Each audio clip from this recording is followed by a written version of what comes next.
नमस्ते बच्चों, स्वागत है फिर से आपका एक और नए वीडियो में, जिसमें आज हम पढ़ने वाले हैं आपकी सिलेबस का एक बहुत ही इंटरेस्टिंग चैप्टर जिसका नाम है द इंटरव्यू, जो कि आपकी मेन टेक्स्ट बुक फ्लेमिंगो का चैप्टर है।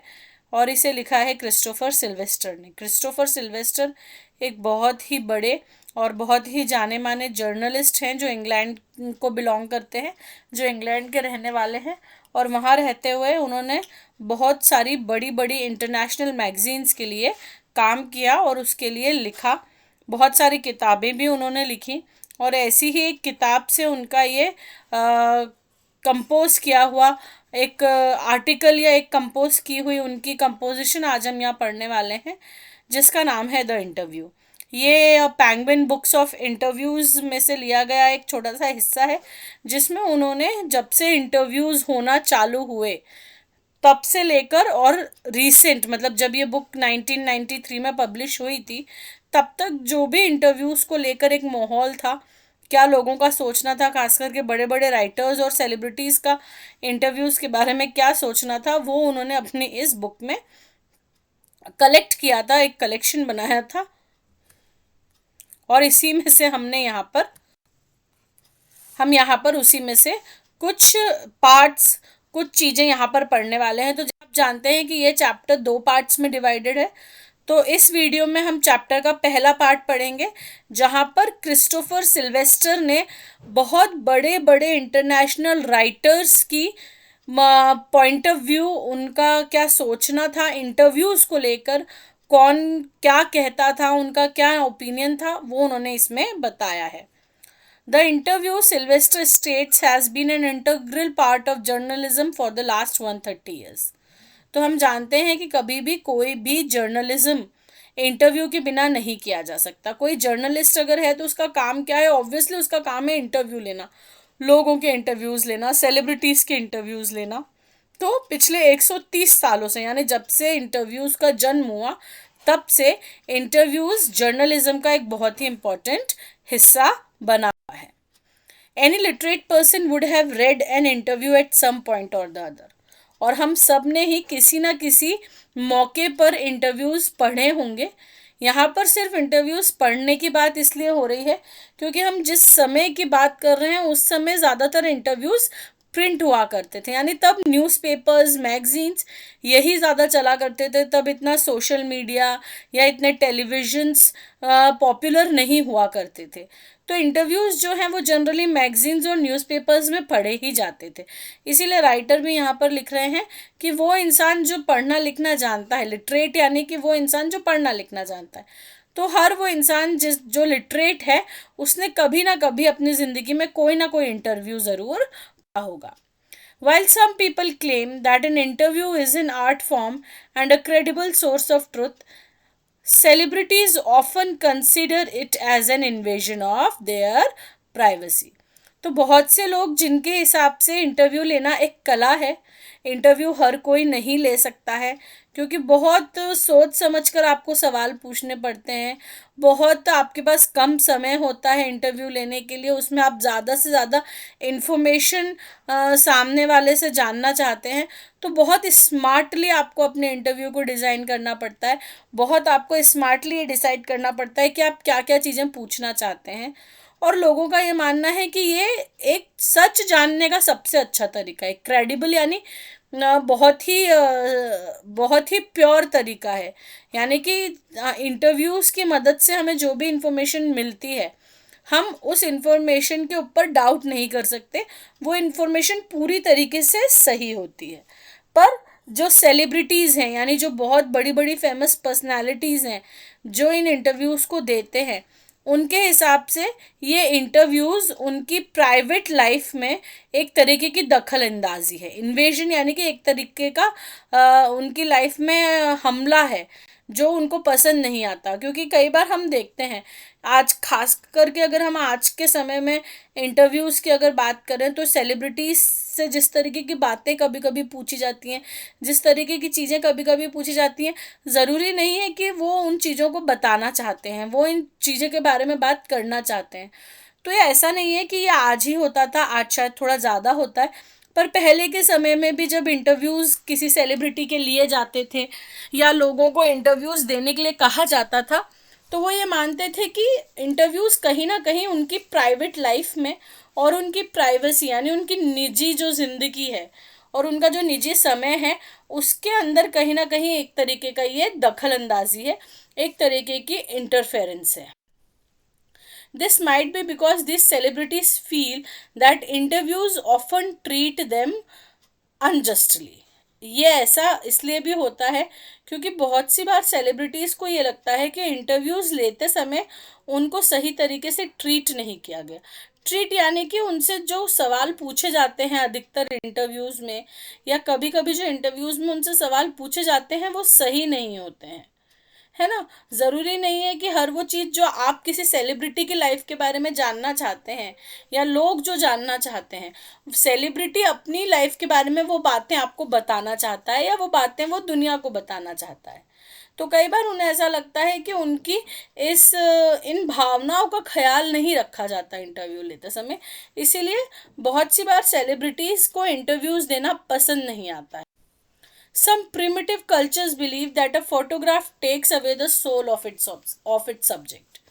और यहाँ पर आप जब लेसन भी पढ़ेंगे तो आपको ये लाइन लेसन में पढ़ने को मिलेगी कि पहले के ज़माने में जो लोग हुआ करते थे, जब हमारा समाज, हमारी दुनिया बहुत ज़्यादा पढ़ी लिखी, बहुत ज़्यादा शिक्षित नहीं थी, बहुत ज़्यादा डेवलप्ड नहीं थी, उस समय के जो कल्चर्स हुआ करते थे वो ये मानते थे कि फ़ोटोग्राफ जब आप किसी का लेते हैं तो आप कहीं ना कहीं उसकी एक आइडेंटिटी छीन लेते हैं. मतलब आपका जो फोटोग्राफ आप लेते हैं उस फोटोग्राफ में जो आप दिखते हैं वो आप असलियत में वैसे नहीं दिखते हैं, नहीं होते हैं.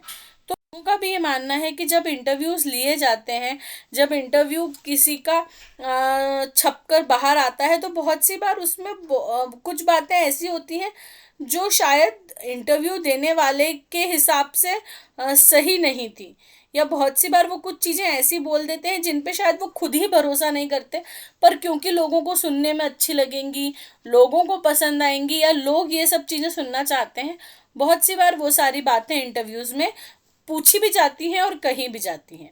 Similarly some believe that an interview diminishes a person's dignity. तो बहुत सी बार लोगों को ऐसा लगता है कि एक इंटरव्यू जो लिया जाता है किसी सेलिब्रिटी का, उससे उनकी कहीं ना कहीं जो उनकी डिग्निटी, उनकी जो रिस्पेक्ट है वो कम हो जाती है, क्योंकि ऑब्वियसली बहुत सी बार उनको बहुत सारी बातें ऐसी बोलनी पड़ती हैं या ऐसे कुछ जवाब देने पड़ते हैं जिनके ऊपर वो खुद ही भरोसा नहीं करते, यानी उन बातों को वो खुद ही सच नहीं मानते या अपनी लाइफ में उन बातों को वो फॉलो नहीं करते, पर लोगों को बताने के लिए, लोगों के सामने दिखाने के लिए उनको वो बातें इंटरव्यूज़ में बोलनी पड़ती हैं, जिससे कभी कभी उनकी रिस्पेक्ट लोगों की नज़रों में कम हो जाती है. Now Sylvester quotes different literary figures who agree with this view. तो अब क्रिस्टोफर अपनी इसी बात को सपोर्ट करने के लिए कि इंटरव्यू जो है वो कहीं ना कहीं अगर सही तरीके से नहीं लिया जाए तो एक बहुत ही गलत असर उसका पड़ता है और वो बहुत ही गलत तरीके से चीज़ों को प्रेजेंट कर सकता है, इसी अपने ओपिनियन को सपोर्ट करने के लिए वो बहुत सारे अलग अलग राइटर्स का, लिटरेरी फिगर्स यानी कि जो लिखते हैं, जो भाषा से जुड़ा हुआ कोई काम करते हैं, खास करके लिखने का काम करते हैं, तो ऐसे बहुत सारे राइटर्स का ओपिनियन उन्होंने इस चैप्टर में प्रेजेंट किया है, जिनका खुद का भी ये मानना है कि इंटरव्यू एक अच्छी चीज़ नहीं. वी एस नायपॉल एक वो भी एक ब्रिटिश राइटर हैं जो बहुत ज़्यादा अपने काम के लिए जाने जाते हैं. इनको 2001 में साहित्य का नोबेल पुरस्कार भी मिला है और इन्होंने इंडिया के बारे में बहुत सारी चीज़ें लिखी हैं और बहुत फेमस और बहुत ही पॉपुलर राइटर हैं ये भी इंग्लिश लैंग्वेज के. V S Naipaul, author of a house for mister Biswas, believes that an interview hertz the person being interview. तो वी एस नायपॉल का ऐसा मानना है कि जिस इंसान का इंटरव्यू लिया जाता है उसकी फीलिंग्स को इंटरव्यूज़ के थ्रू हर्ट किया जाता है ना. मैंने जैसे पहले भी बोला कि आप जिस बात के बारे में उनसे पूछना चाहते हैं, जिस चीज़ के बारे में आप उनसे बात करना चाहते हैं, ज़रूरी नहीं है कि इंटरव्यू देने वाला उस बात उस बारे में बात करने में कंफर्टेबल हो या उसका मन हो उस बारे में बात करने का। पर बहुत सी बार क्योंकि वो एक सेलिब्रिटी होता है, एक पब्लिक फिगर होता है, लोग उसके बारे में जानना चाहते हैं, उसे कई बार उन चीज़ों के बारे में बात करनी पड़ती है जो उसे पसंद नहीं है या जिनके बारे में बात करने में वो कंफर्टेबल नहीं है। तो इसीलिए वीएस नायपॉल कहते हैं कि मुझे ऐसा लगता है कि जो इंटरव्यू लेने का काम है या जो इंटरव्यू लेने का प्रोसेस है उसमें बहुत सी बार लोगों की फीलिंग्स को हर्ट किया जाता है। Famous children's book author Lewis Carroll never consented to interviews because of his fear of interviewers. He also believed he would be celebrated unnecessarily. तो लुइस कैरल, अगर आपने ये नाम पहले कभी नहीं सुना हो, वैसे मुझे लगता है अधिकतर बच्चों ने सुना होगा, तो लुइस कैरल भी एक बहुत बड़े राइटर रहे हैं। इनका जो राइटिंग का ड्यूरेशन रहा है वो इन्होंने ये 18 सेंचुरी के, मतलब बहुत बड़े एक राइटर ये रहे हैं, जिनका सबसे फेमस और सबसे पॉपुलर वर्क जो रहा है वो रहा है एलिस इन वंडरलैंड, और इसके ऊपर एक बहुत प्यारी सी हॉलीवुड मूवी भी बन चुकी है। तो आप लुइस कैरल के बारे में जब राइटर लिखते हैं तो वो ये कहते हैं कि उन्होंने भी कभी इंटरव्यू देने के लिए हामी नहीं भरी। ही नेवर कंसेंटेड, मतलब वो कभी तैयार नहीं हुए इंटरव्यू देने के लिए, और उनको इंटरव्यूअर्स से बहुत डर लगता था, यानी इंटरव्यू लेने वाले जो होते हैं उनसे उन्हें बहुत डर लगता था। उनको ये लगता था कि बहुत ज़्यादा ज़रूरत से ज़्यादा बढ़ा चढ़ाकर लोगों को दिखाया जाता है इंटरव्यू के माध्यम से, है ना। हॉरर ऑफ बीइंग लायनाइज्ड, ये लाइन भी आप अपनी बुक में पढ़ेंगे। तो उनका ऐसा मानना है कि हम राइटर्स हैं, हम लिखते हैं, तो हम बिल्कुल वैसे ही अपना काम कर रहे हैं जैसे दुनिया में कोई भी दूसरा इंसान अपना काम कर रहा है। जैसे एक टीचर पढ़ाने का काम करता है, एक डॉक्टर बीमारों को ठीक करने का काम करता है, वैसे ही हम भी अपना काम कर रहे हैं। हम कोई बहुत बड़ा कुछ बहुत खास नहीं कर रहे हैं। हाँ, ये बात अलग है कि हमारा काम बहुत ज़्यादा लोगों तक पहुंचता है और हमारा काम लोगों को बहुत ज़्यादा पसंद आता है, पर उसका मतलब ये नहीं है कि हमें इतना ज़्यादा बढ़ा चढ़ाकर और कोई बहुत महान व्यक्ति बनाकर हमें दिखाया जाए। तो उनको इसीलिए वो इंटरव्यूज़ देने से बचा करते थे, और उन्होंने अपनी ज़िंदगी में कभी इंटरव्यू देने के लिए हाँ नहीं करा, और वो इस बात से बहुत खुश हुआ करते थे। उनको इस बात पे बहुत गर्व था कि जब भी उनका इंटरव्यू लेने की कोशिश की गई या जब भी उनको किसी ने इंटरव्यू देने के लिए कहा, वो उस सिचुएशन से बहुत सक्सेसफुली बच के निकल जाया करते थे। वो कभी किसी के हाथ नहीं आया, आप एक तरीके से कह सकते हैं। और इस बात को लेकर वो बहुत अपने आप पे प्राउड फील किया करते थे। बहुत सी बार वो इन कहानियों को बहुत मज़ा लेकर अपने जान पहचान वालों को सुनाया करते थे कि किस तरीके से वो इंटरव्यूअर्स से हमेशा बचते रहे हैं और उनको कभी भी इंटरव्यू देने की ज़रूरत नहीं पड़ी।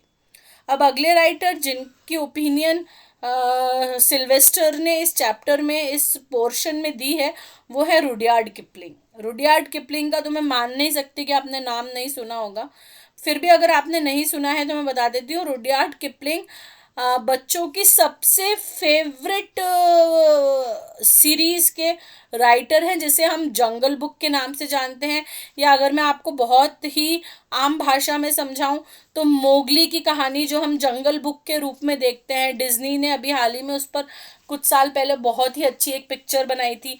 उसके पहले द जंगल बुक करके कार्टून भी आया करता था, तो वो जंगल बुक रुडयार्ड किपलिंग की ही लिखी हुई है। तो रुडयार्ड किपलिंग और थोड़ा आगे बढ़ते हैं और बताते हैं कि इंटरव्यूज़ कभी कभी कितना बुरा हो सकता है। इंटरव्यू लेने का काम जो है वो कितना ज़्यादा कभी कभी किसी को परेशान कर सकता है। ही stated that he found this form repulsive and unpleasant. तो वो कहते हैं कि मुझे ये काम बिल्कुल भी पसंद नहीं है। क्या? इंटरव्यू देने का काम। क्यों?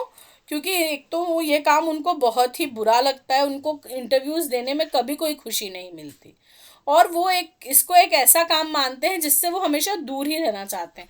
रिपल्सिव यानी कोई ऐसी चीज़ जिसको आप अपने आप से दूर रखना चाहते हैं, जिससे आपको कोई लगाव नहीं है।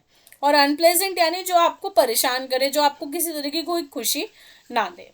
तो उनका भी यही मानना था कि जो इंटरव्यू लेने का काम है या इंटरव्यू देने का जो खास करके काम है, वो बहुत ही परेशान करने वाला काम है, और उन्हें ये बिल्कुल भी पसंद कभी नहीं रहा. Why do I refuse to be interviewed? Because it is immoral, it is a crime. और वो ये कहते हैं कि इंटरव्यू देना ना सिर्फ एक बहुत ही परेशान करने वाला काम है, उनके हिसाब से ये बहुत ही गलत है, इमोरल है ना, और एक तरीके का क्राइम है. और इसके लिए भी बिल्कुल वैसी ही सज़ा होनी चाहिए जैसे किसी भी दूसरे क्राइम के लिए सज़ा होती है. ठीक है. In her diary entry Kipling's wife Caroline notes how an interviewer once ruined their day.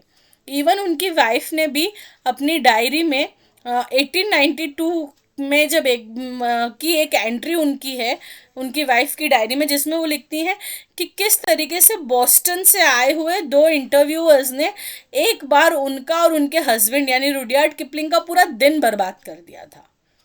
तो इस तरीके से, क्योंकि इन सभी लोगों का इंटरव्यूज़ को लेके कहीं ना कहीं कुछ ऐसा बुरा एक्सपीरियंस हमेशा ही रहा है, जिसके कारण वो बिल्कुल भी इंटरव्यूज़ देना या इंटरव्यूज़ का हिस्सा बनना पसंद नहीं करते. इन सभी राइटर्स ने कहीं ना कुछ एक्सपीरियंस ऐसा किया. अगले हमारे जो राइटर आते हैं वो आते हैं mark Twain. However Sylvester considered it ironic that he had interviewed mark Twain. But Rudyard Kipling की ये जो बात है ना, ये बहुत ही आयरनिक है. आयरनिक यानी कि आप कह कुछ रहे हैं और आप कर कुछ और रहे हैं. तो एक तरफ तो रुडयार्ड किपलिंग इंटरव्यू की इतनी बुराई करते हैं कि इंटरव्यू लेना बिल्कुल भी अच्छा नहीं है, ये बहुत गलत है, ये एक क्राइम है, इसके लिए पनिशमेंट होना चाहिए. और एक समय ऐसा आया था जब रुडयार्ड किपलिंग ने खुद मार्क ट्वेन का इंटरव्यू लिया था. अब मार्क ट्वेन भी बहुत बड़े एक इंग्लिश राइटर हैं, उनकी बहुत सारी फेमस बुक्स हैं और बहुत फेमस उन्होंने काम किया हुआ है और बहुत फेमस इंग्लिश राइटर है मार्क ट्वेन भी. तो एक ऐसा टाइम भी आया था जब रुडयार्ड किपलिंग ने खुद मार्क ट्वेन का इंटरव्यू लिया था. तो सिल्वेस्टर कहते हैं कि ये बात बड़ी ही आयरनिक है कि रुडयार्ड किपलिंग सारी ज़िंदगी इंटरव्यूज़ की इतनी बुराई करते रहे, उनको इंटरव्यूज़ देना बिल्कुल पसंद नहीं था, और उन्होंने खुद ने एक समय पर मार्क ट्वेन का इंटरव्यू किया था. Like Kipling, Wells also considered the interview to be a nightmare. Though he gave several interviews during his life, he had also interviewed Joseph Stalin. तो किपलिंग की तरह ही वेल्स भी, H.G. वेल्स अगेन एक बहुत बड़े English writer हैं, उन्होंने भी इंग्लिश लैंग्वेज में बहुत सारा काम किया है, बहुत सारी चीज़ें लिखी हैं उन्होंने भी. तो वो भी कहीं ना कहीं इंटरव्यूज़ को बहुत डरावना मानते हैं, बहुत भयानक मानते हैं. नाइटमेयर का मतलब होता है डरावना सपना. तो वो भी इंटरव्यूज़ को बहुत डरावना और बहुत भयानक मानते हैं. उनकी ओपिनियन भी इंटरव्यूज़ देने को लेकर बहुत अच्छी नहीं है. वो खुद भी कंफर्टेबल नहीं होते हैं इंटरव्यूज़ देने के लिए, या उन्हें पसंद नहीं है. बट उन्होंने भी अपनी लाइफ में बहुत सारे इंटरव्यूज़ लिए हैं और दिए भी हैं. इवन उन्होंने जोसेफ स्टालिन, जो कि एक बहुत बड़े अंतर्राष्ट्रीय नेता थे, है ना, सोवियत यूनियन के नेता हुआ करते थे. सोवियत यूनियन पे बहुत सालों तक उन्होंने एक तरीके से राज किया था.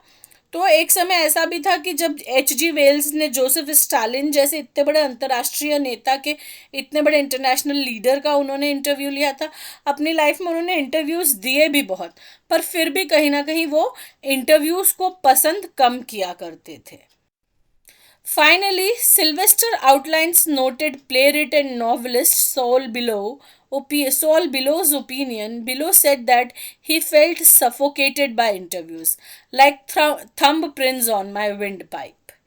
तो आखिरी में, सबसे आखिरी में सिल्वेस्टर जो हैं वो सॉल बिलो, ये भी एक बहुत बड़े नॉवलिस्ट और प्लेरिट यानी जो ड्रामाज लिखते हैं, जो प्ले लिखते हैं, तो उनकी ओपिनियन को कोट करते हैं. उनकी ओपिनियन आखिरी में वो बता रहे हैं कि वो क्या सोचते हैं इंटरव्यूज़ के बारे में.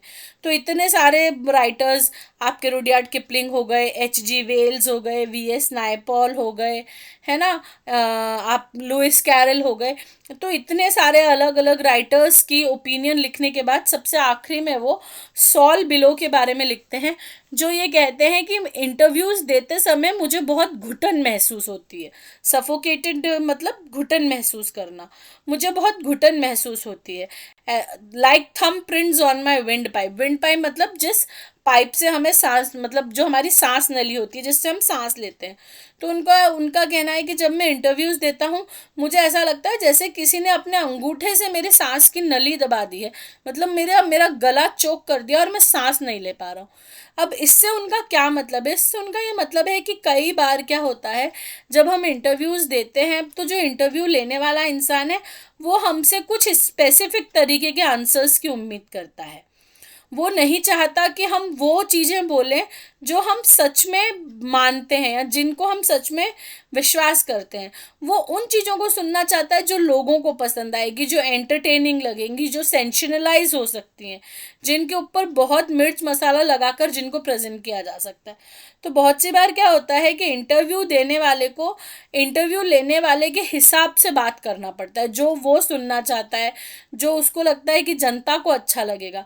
तो ऐसे में क्या होता है कि इंसान कभी कभी बहुत सफोकेटेड, बहुत घुटन महसूस करता है कि यार मैं बोलना कुछ और चाहता हूँ, ये मुझसे बुलवा कुछ और रहे हैं, जो ये मुझे बुलवा रहे हैं वो मुझे पसंद आ नहीं रहा है। तो इंसान अंदर ही अंदर कहीं ना कहीं एक घुटन महसूस करता है।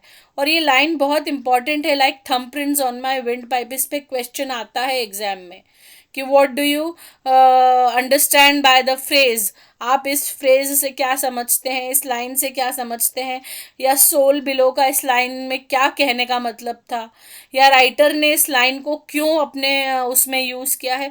तो इस लाइन को एक्सप्लेन करने के लिए बहुत अलग अलग तरीक़ों से एग्ज़ाम में पूछा जा सकता है। Some primitive cultures believe that a photograph takes away the soul of its subject. और यहाँ पर आप जब लेसन भी पढ़ेंगे तो आपको ये लाइन लेसन में पढ़ने को मिलेगी कि पहले के ज़माने में जो लोग हुआ करते थे, जब हमारा समाज, हमारी दुनिया बहुत ज़्यादा पढ़ी लिखी, बहुत ज़्यादा शिक्षित नहीं थी, बहुत ज़्यादा डेवलप्ड नहीं थी, उस समय के जो कल्चर्स हुआ करते थे वो ये मानते थे कि फ़ोटोग्राफ जब आप किसी का लेते हैं तो आप कहीं ना कहीं उसकी एक आइडेंटिटी छीन लेते हैं। मतलब आपका जो फोटोग्राफ आप लेते हैं, उस फोटोग्राफ में जो आप दिखते हैं वो आप असलियत में वैसे नहीं हो दिखते हैं, नहीं होते हैं। तो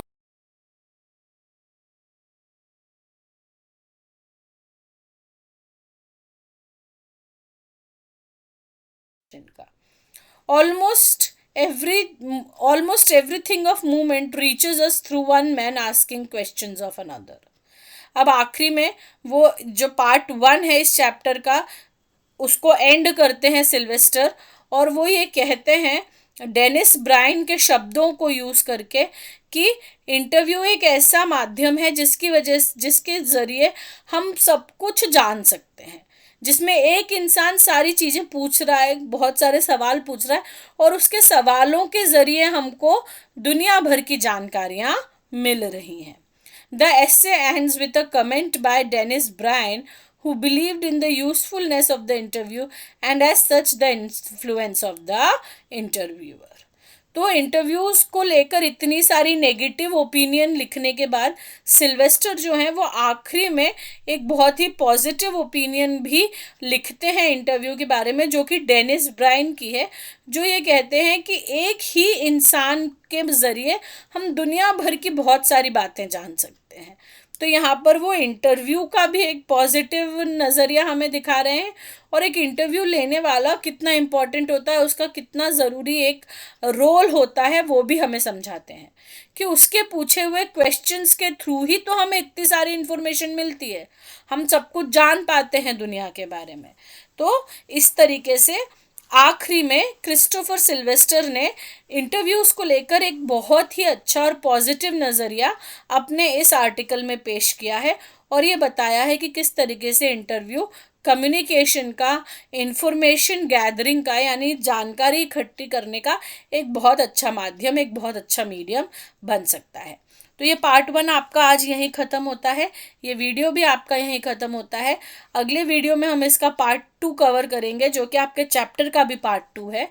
और पढ़ते रहिए, देखते रहिए और चीज़ों को समझते रहिए अच्छे से, और हमारे चैनल को लाइक, शेयर एंड सब्सक्राइब करते रहिए।